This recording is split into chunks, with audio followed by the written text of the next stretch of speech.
رمضان کرم ہے رمضان، رمضان رمضان کرم ہے رمضان، کرم ہے رمضان۔ اعوذ باللہ من الشیطان الرجیم، بسم اللہ الرحمن الرحیم۔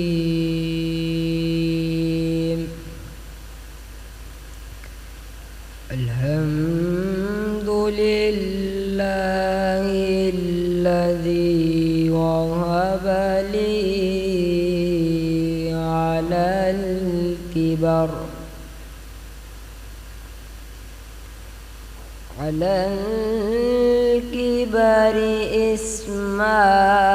إسماعيل وإسحاق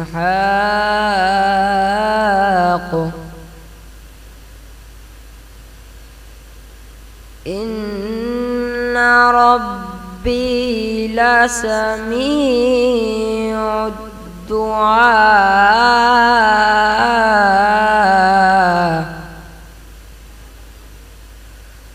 رب اجعلني مقيم الصلاة ومن ذريتي ربنا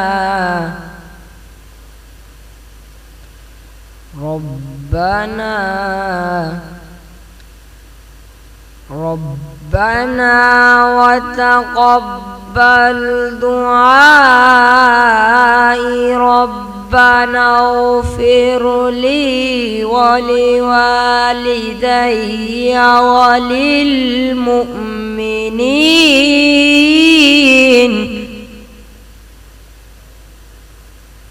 وللمؤمنين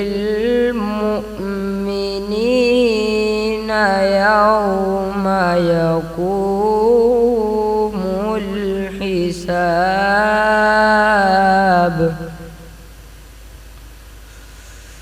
ربنا اغفر لي ولوالدي وللمؤمنين يوم يقوم الحساب۔ صدق اللہ العظیم۔ رمضان رمضان کرم ہے Ramzan.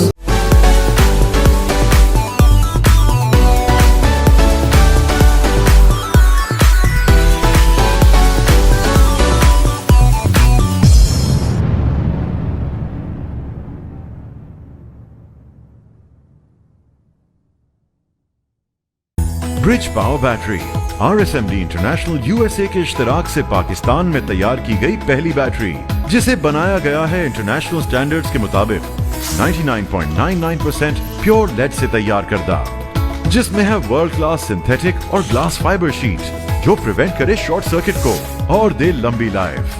Bridge power batteries, quality for ever.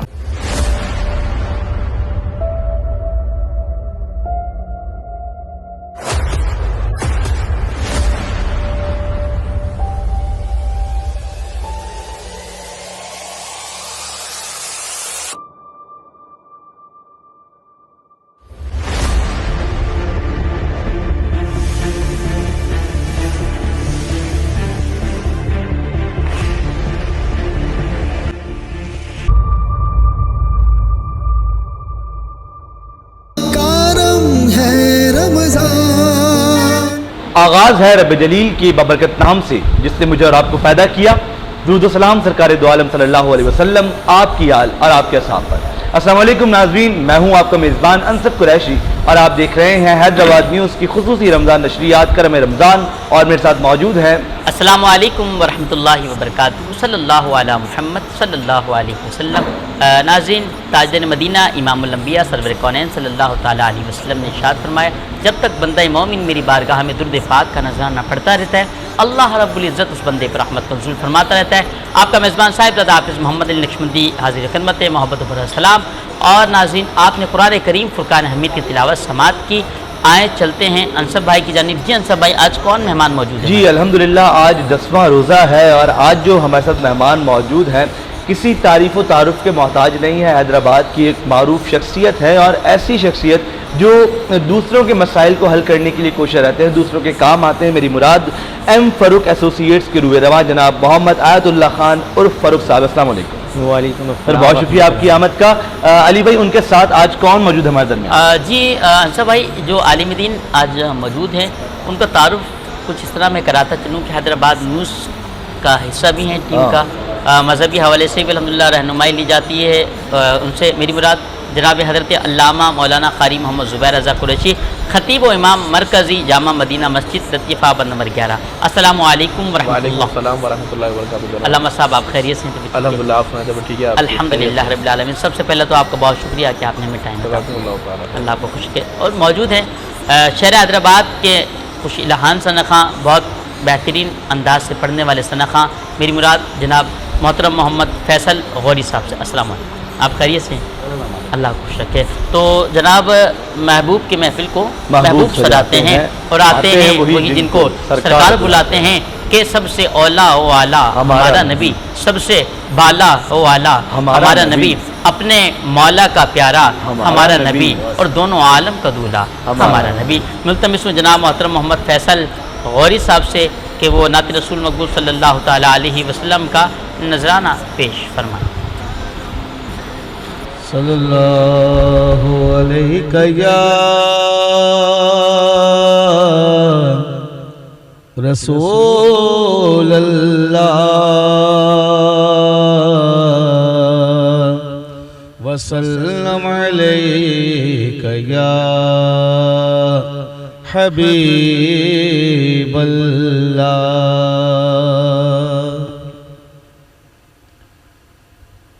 زہ مقدر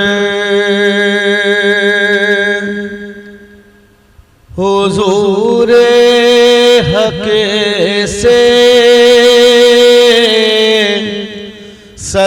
سلام آیا، پیام آیا، جھکاؤ نظریں بچھاؤ پلکیں، ادب کا اعلیٰ مقام آیا، جھکاؤ نظریں بچھاؤ پلکیں، ادب کا اعلیٰ مقام آیا. یہ رائے حقی ہے سنبھل کے چلنا، یہاں ہے منزل قدم قدم پر. یہ رائے حقی ہے سنبھل کے چلنا، یہاں ہے منزل قدم قدم پر. پہنچنا در پر تو کہنا آقا سلام لیجئے غلام آیا. پہنچنا در پر تو کہنا آقا سلام لیجئے غلام آیا. یہ کون سر سے کب کفن لپیٹے چلا ہے الفت کے راستے پر. یہ کون سے کفن لپیٹے چلا ہے الفت کے راستے پر. فرشتے حیرت سے تک رہے ہیں, فرشتے حیرت سے تک رہے ہیں. یہ کون سی احترام آیا زہ مقدر حضور حق سے سلام آیا پیام آیا. بہت ہی خوبصورت انداز اور خوبصورت آواز میں امداد رسول مقبول صلی اللہ علیہ وسلم پیش کر رہے تھے. ناظرین کرام, اس رمضان کی بابرکت ساعتوں میں یہ ہم لوگوں کی خوش قسمتی ہے کہ جب عصر کی نماز ہو چکی ہے, افطار کا وقت قریب ہونے لگتا ہے اور ہم لوگ جو ہے وہ اتنے خوبصورت اتنے خوش الحان ثنا خوانوں کو سن رہے ہوتے ہیں, یہاں علم دین کی باتیں کر رہے ہوتے ہیں. تو انہی کے ساتھ ہمارے درمیان آج موجود ہیں جناب فاروق صاحب. سر, آپ کی جانب میں آؤں گا اور پہلا سوال میرا آپ سے یہ ہے کہ رمضان کے اندر ہم سب کی روٹین چینج ہو جاتی ہے زندگی کی, کیونکہ یہ ایسا مہینہ ہے جس میں ہم لوگ جو ہے وہ ٹریک پر آنا شروع ہو جاتے ہیں, ہماری زندگی ٹریک پر آتی ہے. صبح جلدی اٹھنا ہے, پھر اپنے کام بھی کرنے, ساری چیزیں بھی ہیں. تو آپ کی زندگی میں کیا بدلاؤ آتا ہے رمضان کے مہینے کے اندر؟ فیملی کے لیے, گھر والوں کے لیے کس طرح ٹائم نکالتے ہیں, کیا کرتے ہیں؟ بات یہ ہے کہ روٹین تو واقعی بالکل چینج ہو جاتا ہے, کیونکہ ہم صبح فجر سے پہلے ہی اٹھنا ہوتا ہے اور اب سحری کے معاملات سارے کرنے ہوتے ہیں, روزہ بھی رکھنا ہوتا ہے. اس کے بعد پھر آفس کا روٹین تو وہی رہتا ہے, کیونکہ گورنمنٹ آفس کی بھی ٹائمنگ چینج ہو جاتی ہے, اسی طرح ہماری ٹائمنگ بھی چینج ہو جاتی ہے. صبح 9 بجے کی جو ہے وہ اور بہتر ہو جاتا ہے, پہلے لاسٹ ٹائم 2 بجے کا ہوتا ہے. لیکن میرا اپنا روٹین اس طرح سے ہوتا ہے کہ میں کوشش یہ کرتا ہوں کہ میں اپنا جو کام ہے وہ تراویح کے بعد اسٹارٹ کروں. آفس ٹائمنگ تو نو ڈاؤٹ وہ 9 بجے سے اور 3 بجے تک کا ہوتا ہے جو نارمل روٹین ہوتا ہے, لیکن میرا اپنا روٹین تھوڑا چینج ہو جاتا ہے. میں کوشش یہ کرتا ہوں کہ روزے میں آرام کروں جب تک کہ کوئی ارجنٹ یا امپورٹنٹ کام نہ ہو. رات میں کام زیادہ بہتر طریقے سے کر سکتا ہوں, مطلب تراویح پڑھنے کے بعد پھر میں آفس اپنے جاتا ہوں. صحیح. اچھا, آپ کی یہ ایم فاروق ایسوسیٹس آپ نے بنائی ہوئی ہے, جس کو بنانے کا مقصد کیا ہے, کیا کام کر رہے ہیں؟ سر بیسیکلی ایم فاروق ایسوسیٹ جو کام کر رہی ہے وہ ایڈوکیسی کا, ٹیکس کنسلٹنسی کا کام کر رہی ہے. میرا تعلق اس فیلڈ سے تقریباً کم و بیش کوئی 27 ایئر سے ہے. اگر میری پرسنل آپ پریکٹس دیکھیں گے تو 27 سال کی ہے, جس میں سے 10 سال میں نے پریکٹس اپنے سینئر کے ساتھ کی اور باقی کے 17 سال جو ہے وہ میری اپنی پریکٹس ہے. یہ میری کمپنی تقریباً میری جو ہے وہ 2008 سے ہے. تو کوشش یہ کرتے ہیں کہ اچھی کنسلٹنسی کریں, اچھے مشورے دیں لوگوں کو ٹیکس کے حوالے سے. آج کل کافی زیادہ جو ہے ٹیکس کے معاملات پاکستان کے اندر ان ہوئے ہیں, جس میں filer, non filer, active, naan active اور بہت سارے ایشوز ہیں. گورنمنٹ بھی بہت زیادہ ایکٹیو ہوئی ہے, خاص کر یہ 3 سال سے جو گورنمنٹ آئی ہے عمران خان صاحب کی, اس میں انہوں نے اور اس چیز کو ٹیکسیشن کو بہت زیادہ امپروو کرنے کی کوشش کی ہے. کئی جگہوں پہ تو بہت زیادہ ٹیکسز لگائے ہیں, جہاں نہیں لگنے چاہیے تھے وہاں بھی لگائے. اسی طرح سے جو لوگ نیٹ کے اندر نہیں تھے, ٹیکس نیٹ میں نہیں تھے, لیکن ان کو بھی لے کر آ رہے ہیں تاکہ ہمارے یہاں جو ہے ٹیکس پیئر بڑھیں. دراصل ہمارے یہاں المیہ یہ ہے کہ ہماری عوام جو پاپولیشن ہے وہ تقریباً 22 کروڑ سے بھی زیادہ ہے, لیکن ہمارے یہاں جو ٹیکس پیئر ہیں لاسٹ ایئر تک وہ 38 ملین تھے ٹوٹل. اچھا, 3.8 ملین, 38 لاکھ, جو کہ مطلب کوئی معنی نہیں رکھتے. تو گورنمنٹ کی جو اس وقت اسٹریٹجی ہے وہ یہ ہے کہ ٹیکس پیئرس کو بڑھائیں, تاکہ جو پرانے ٹیکس پیئر ہیں جو کنسسٹنسی سے ٹیکس دے رہے ہیں ان کے اوپر برڈن کم ہو. صحیح. لازمی جب ٹیکس پیئر بڑھ جائیں گے ریونیو بڑھے گا تو برڈن بھی کم ہوگا. اچھا ہمارے یہاں یہ بات ہوتی ہے کہ عام طور پہ ہر چیز پہ ٹیکس بڑھا دیا گیا. اچھا اگر آپ عوام سے پوچھیں آپ ٹیکس بھرتے ہیں تو وہ بولیں گے کہ ہم تو اگر کوئی چیز خریدنے جاتے ہیں چھوٹی سی بھی کوئی چیز تو ہم ٹیکس دیتے ہیں پہلے پھر وہ چیز دیتے ہیں. تو اتنے کم اگر ٹیکس دینے والے ہیں تو کیا یہ کوئی پراپر چیز کا کوئی ٹیکس ہے اور جو ہم روزانہ کی بنیاد پہ کوئی چیز خرید رہے ہیں اس میں جو ٹیکس ادا کر رہے ہیں کیا وہ اس میں کاؤنٹ نہیں ہوتا؟ نہیں دیکھیں ہمارے یہاں کیا ٹیکس کے دو نظام ہیں. ایک انڈائریکٹ ٹیکس ہے اور ایک ڈائریکٹ ٹیکس ہے. جو انڈائریکٹ ٹیکس ہے وہ بیسیکلی ہے سیلس ٹیکس. وہ آپ نے میرے سے لیا میں نے آگے سے لیا اس نے آگے سے لیا. لیکن جو ڈائریکٹ ٹیکس ہے بیسیکلی وہ میں دیتا ہوں وہ میرے پہ ختم ہو جاتا ہے جو کہ انکم ٹیکس کہلاتا ہے جو انکم کے اوپر ہوتا ہے. اور جو سیلس ٹیکس ہے وہ ڈپینڈ کرتا ہے سیلس کے اوپر. مینس کہ میں نے آپ کو کوئی چیز بیچی سیل کی میں نے آپ سے وہ پرسنٹیج جو ایک گورنمنٹ نے طے کی ہوئی ہے اس کے پروفٹ کے اوپر لے لیا. پھر آگے آپ نے فردر جس طرح سے آپ سیل کرتے رہیں گے ایٹ دی اینڈ وہ جو اینڈ یوزر ہے نا اس کے اوپر برڈن جا کے پڑتا ہے. وہ تو یہ کہہ رہا ہوتا میں ٹیکس دے رہا ہوں لیکن وہ سیلس ٹیکس ہے. بیسیکلی جو گورنمنٹ کو مل رہا ہوتا ہے نا جس سے ملک چل رہا ہوتا ہے وہ اس کا زیادہ ریشو جو ہے وہ انکم ٹیکس کا ہوتا ہے. انکم ٹیکس اور سیلس ٹیکس دونوں مختلف چیزیں ہیں. صحیح ہے.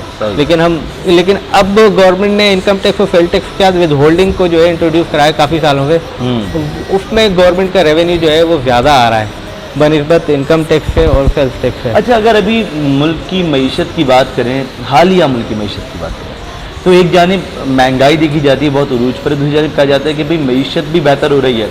تو ایز آپ چونکہ اس چیز کا تجربہ رکھتے ہیں تو ایز اے ایکسپیرینس پرسن آپ کیا کہیں گے کہ معیشت بہتر ہو رہی ہے یا معیشت ڈاؤن ہو رہی ہے ہماری؟ لیکن فی الحال اگر ہم دیکھیں تو ہمیں معیشت ڈاؤن ہوتی ہوئی نظر آ رہی ہے.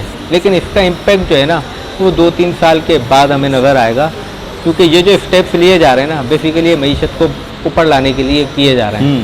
وہ پوری دنیا میں اسی طرح سے ہوتا ہے. آپ اگر دوسری کنٹریز میں چلے جائیں تو وہاں بھی اسی طرح سے ہوتا ہے. جو ڈاؤن کنٹریز ہوتی ہے جس کی معیشت کم ہوتی ہے ڈاؤن ہوتی ہے اس کو بڑھانے کے لیے ٹیکسز بھی لگائے جاتے ہیں ڈیوٹیز بھی لگائی جاتی ہیں امپورٹس بھی کم کی جاتی ہے. یہ گورنمنٹ وہ سارے کام کر رہی ہے جس سے معیشت اچھی ہو اور انشاءاللہ ہمیں امید ہے کہ اگر اسی طرح سے معاملات چلتے ہیں بظاہر تو ایسا لگ رہا ہے کہ بہت مہنگائی ہو رہی ہے لیکن مہنگائی صرف پاکستان میں نہیں پوری دنیا میں مہنگائی ہو رہی ہے. میں ابھی کچھ دن پہلے دیکھ رہا تھا تو $1 جو ہے وہ سری لنکا کے پیسے کے مطابق 280 روپے کا تھا سری لنکا کے اندر.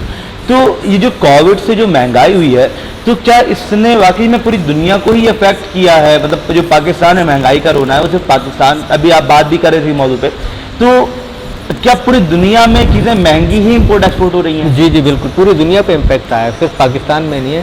اگر آپ امریکہ کو دیکھیں گے تو امریکہ میں 40% جو ہے وہ انفلیشن کا ریٹ بڑھا ہے. اسی طرح اور دوسری کنٹریز میں بھی بہت سارے کنٹریز میں تو اتنی زیادہ مہنگائی ہوئی کہ اگر ہم اپنے پاکستان کو دیکھیں گے نا تو اس میں مہنگائی کم نظر آئے گی. صحیح ہے. چلیے بھائی آج کس موضوع کے ساتھ حاضر ہوئے ہم ناظرین کے ساتھ؟ جی بسم اللہ الرحمن الرحیم. آج ناظرین 10 رمضان کریم ہے اور آج شان حضرت خدیجہ الکبریٰ رضی اللہ تعالیٰ عنہ کے حوالے سے جو ہے ہم نے گفتگو کرنی ہے. تو چلتے ہیں علامہ قاری محمد زبیر ظفر الدین صاحب کی جانب. جی علامہ صاحب شان حضرت خدیجہ الکبریٰ. بسم اللہ الرحمن الرحیم نحمدہ ونصلی علی رسولہ الکریم اما بعد فاعوذ باللہ من الشیطان اللعین الرجیم بسم اللہ الرحمن الرحیم الصلاۃ والسلام علیک یا خاتم النبیین وعلی آلک واصحابک یا جد الحسن والحسین. سب سے پہلے میں شکر گزار ہوں حیدرآباد نیوز کی پوری ٹیم کا خصوصاً ہمارے سب بھائی کا اور علی بھائی کا کہ جن کے توسط سے الحمدللہ ایک بار پھر آج یہاں پر الحمدللہ آمد ہوئی ہے. اسلام میں سب سے پہلے اگر کسی خاتون نے اسلام قبول کیا تو وہ نبی پاک علیہ الصلوۃ والسلام کی زوجہ حضرت خدیجہ الکبریٰ رضی اللہ تعالی عنہا ہیں. اور آپ سب کو معلوم ہے حضرت خدیجہ وہ خاتون ہے کہ جو اسلام سے پہلے بھی بڑی ممتاز تھی. آپ طاہرہ کے نام سے مشہور تھیں عرب کے اندر. طاہرہ اللہ تعالیٰ نے بڑی دولت سے آپ کو نوازا تھا. والد کی وراثت کی دولت بھی آپ کے حصے میں آئی اور پھر 2 مرتبہ آپ کی شادی ہوئی اس سے بھی آپ کو دولت حاصل ہوئی اور ایک بہترین جو ہے تجارت کی حوالے سے آپ کا نام مکے کے اندر جانا پہچانا جاتا تھا. سب سے بڑی بات یہ ہے کہ اس دور جہالت میں بھی آپ تجارت کرتی تھی لیکن پردے کے اندر رہ کر. کیا بات. یہ سب سے بڑی بات اس کے اندر یہی ہے کہ آج جو ہماری خواتین کہتی ہیں کہ جناب بڑا مشکل ہے پردے میں کام کرنا، ان کے لیے سب سے بڑی مثال جو ہے وہ خاتون جنت حضرت خدیجہ الکبریٰ رضی اللہ تعالیٰ عنہ کی مثال ہے. سبحان اللہ. اور اس دور کے اندر کہ جب جہالت عروج پر تھی، اس دور میں لوگ آپ کو طاہرہ کے نام سے پکارا کرتے تھے. تو جب آپ نے نبی پاک علیہ الصلوۃ والسلام کے ساتھ تجارت کا معاملہ کیا، مختلف کتب کے اندر لکھا ہوا ہے کہ 2 نکاح کے بعد آپ نے یہ ارادہ کیا کہ اب کوئی نکاح نہیں کروں گی، اب کوئی نکاح نہیں کروں گی. لیکن جب رسالت مآب علیہ الصلوۃ والسلام ان کے سامان کی تجارت کے لیے لے کر گئے اور ان کے غلام میسرہ نے بتایا، آپ کی خوبیاں بتائیں، تو وہ اتنا متاثر ہوئی کہ نبی پاک علیہ الصلوۃ والسلام سے نکاح کا پیغام پہنچا دیا. تو جس وقت آپ کا نکاح ہوا، اس وقت رسالت مآب علیہ الصلوۃ والسلام کی جو عمر مبارکہ تھی وہ 25 سال تھی، اور آپ کی عمر جو تھی وہ 40 سال کی تھی. نبی پاک علیہ الصلوۃ والسلام سے اگر اولاد کا سکھ کسی سے ملا تو وہ حضرت خدیجہ سے ملا. اللہ کے نبی علیہ الصلوۃ والسلام نے 11 ازواج مطہرات آپ کی نکاح میں رہیں، اور بیعت وقت 9 ازواج مطہرات آپ کی نکاح میں رہیں. آپ کی جو ازواج مطہرات کی تعداد ہے وہ 11 ہے، اور ایک وقت میں جو آپ کے ساتھ رہیں وہ 9 ہیں. اور حضور علیہ الصلوۃ والسلام کی حیات طیبہ کے اندر 2 کے وصال ہوئے، حضرت خدیجہ کا، حضرت زینب ام المساکین کا. تو حضرت خدیجہ وہ خاتون ہیں کہ جنہوں نے سب سے پہلے اسلام قبول کیا، سبحان اللہ. اسلام بھی قبول کیا، اور پھر جب بھی دین اسلام کو مدد آئی مال کے حوالے سے تو آپ نے اپنا پورا مال جو تھا وہ اسلام کے لیے خرچ کر دیا. سبحان اللہ. کتنی بڑی بات ہے. اور یہ بڑا مشکل ہوتا ہے کہ مشکل دور کے اندر کھڑے ہونا. اگر آپ تاریخ پڑھیں گے تو نبی پاک علیہ الصلوۃ والسلام کو جو سب سے مشکل ترین دور تھا وہ تھا ابتدائی دور اسلام کا، جب اسلام کا نام لینا بڑا جرم تھا. اور پھر وہ مکی دور کہ جس میں آپ پر پابندیاں لگائی گئیں. حضرت خدیجہ وہ خاتون ہیں کہ جنہوں نے شعیب بن ابی طالب کے اندر جب برادری کا بائیکاٹ ہوا اور 3 سال اللہ کے نبی صلی اللہ علیہ وسلم نے اس جو ہے تو 2 پہاڑیوں کے درمیان صلی اللہ علیہ وسلم نے گزارے اور پتے کھا کر اور پانی پی کر گزارا کیا. اس کے اندر بھی حضرت خدیجہ الکبریٰ جو تھیں وہ ثابت قدمی کے ساتھ جو ہے کھڑی رہیں. یہ بہت بڑی بات ہے مثال کے طور پر. اور پھر حضرت خدیجہ کے بارے میں خود اللہ کے نبی نے فرمایا، حضور نے فرمایا کہ دنیا کے اندر 4 عورتیں جو ہیں نا، میری امت کے علاوہ 4 پوری دنیا میں عورتیں بڑی افضل ہیں. تو ان میں جو سب سے پہلا جو نام ہے وہ حضرت عیسیٰ علیہ الصلوۃ والسلام کی والدہ کا نام ہے، حضرت آسیہ کا نام ہے، حضرت خدیجہ کا نام ہے، اور حضور کی شہزادی حضرت فاطمہ الزہرا کا نام ہے. حضور نے فرمایا یہ 4 عورتیں ہیں جو پوری دنیا کے اندر افضل ترین عورتیں ہیں. ان میں جو ہے تیسرے نمبر پر جو نام ہے وہ میرے اور آپ کے نبی حضرت محمد مصطفیٰ علیہ الصلوۃ والسلام کی زوجہ کا نام ہے، اور ہماری ماں ہے، ام المومنین ہے. اور قرآن نے کہا ہے کہ یہ جو نبی کی بیویاں ہیں یہ عام عورتوں کی طرح نہیں ہوتی. یہاں پر ایک سوچنے کا مقام بھی ہے کہ جس کی نسبت رسول اللہ سے ہو جائے، جب وہ عام نہیں تو پھر رسول اللہ کے ساتھ. ماشاءاللہ کیا بات ہے ناظرین. اسی بات کو علامہ صاحب ہم کنٹینیو کریں گے ہم انشاءاللہ. وقت ہوا ایک بریک کا، ملتے ہیں ناظرین بریک کے بعد. دیکھتے رہیں کرم ہے رمضان. رمضان کرم ہے رمضان.